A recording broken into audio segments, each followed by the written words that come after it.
राजस्थान में एक तरफ जहां भाजपा के प्रदेश स्तर के नेता अलग अलग राज्यों में चुनाव प्रचार में व्यस्त हैं, वहीं पहली बार ऐसा हुआ है कि पूर्व मुख्यमंत्री और भाजपा की राष्ट्रीय उपाध्यक्ष वसुंधरा राजे किसी भी राज्य में चुनाव प्रचार करती नहीं दिख रही हैं। यहां तक कि राजस्थान की लोकसभा सीटों पर भी उन्होंने कोई दिलचस्पी नहीं दिखाई।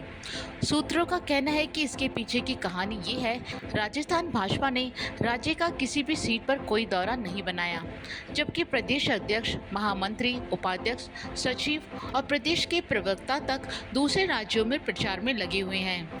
वसुंधरा राजे को राजस्थान में 12 झालावाड़ लोकसभा सीट के अलावा किसी अन्य सीट पर नहीं देखा गया, जबकि वसुंधरा राजे सभी लोकसभा चुनावों में बेहद सक्रिय रहती थी। यहाँ तक कि कमान उनके हाथ में रहती थी।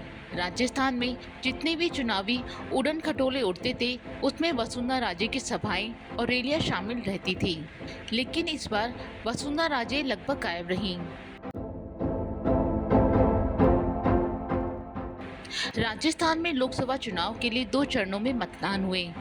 पहले चरण में कुछ सीटों पर वसुंधरा राजे की सभाओं और रैली की चर्चा थी। कुछ प्रत्याशी वसुंधरा राजे की सभा चाह रहे थे, लेकिन तय नहीं हो पाए।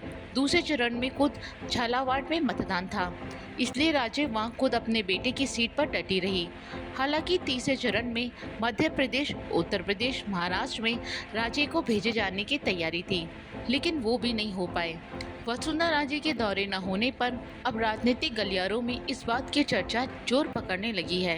राजस्थान भाजपा ने दक्षिण के राज्यों, खासकर तेलंगाना, आंध्र प्रदेश में विधिवत नेताओं को 1 सप्ताह से ज्यादा समय के लिए चुनाव प्रचार में भेजा है।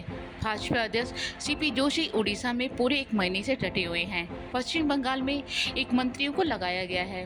हरियाणा में भी कई नेता महीने भर से डटे हैं।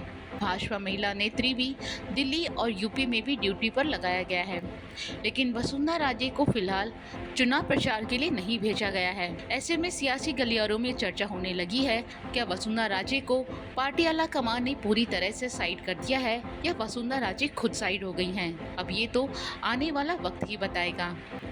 लोकवार्ता न्यूज़, जयपुर।